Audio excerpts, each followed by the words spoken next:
everybody, welcome back to Dance with Mary NYC. In this month's segment, I'm going to go over pointe shoe anatomy. Why is this important, you say? Well, I'm going to tell you why it's important. It's important like the way a musician would know the parts of, like, say, their cello or their harp or their piano.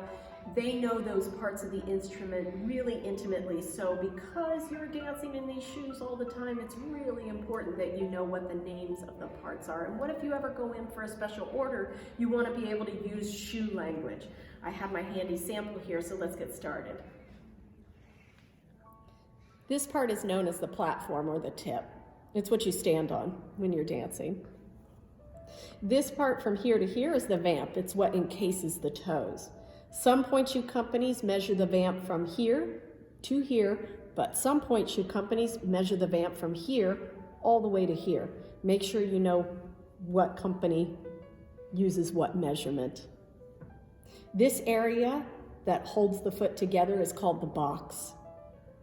This area is called the throat, and the throat can be many different shapes.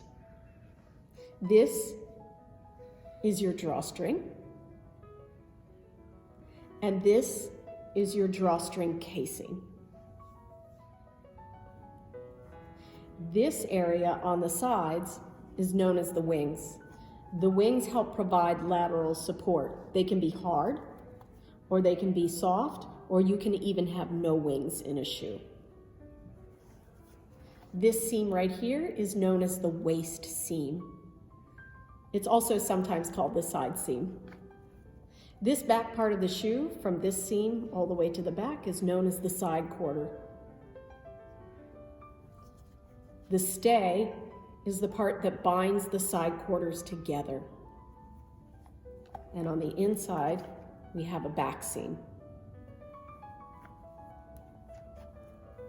On the bottom of the shoe, we have the outer sole. It's not the shank yet. It's the outer sole, and it can be made of many different kinds of fabric.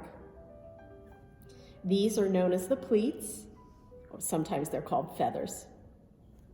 When we move to the inside of the shoe, this area here where all the fabric is, that's called the lining. This area is called the inner sole. Sometimes it's also called the sock liner. When you peel it up, then you have the shank.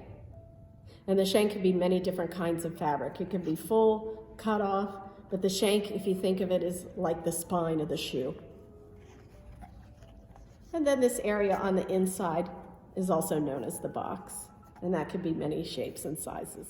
I hope you learned a lot about pointe shoe anatomy. Don't forget to click if you like something, subscribe, and leave your comments below. What would you like us to cover in these episodes?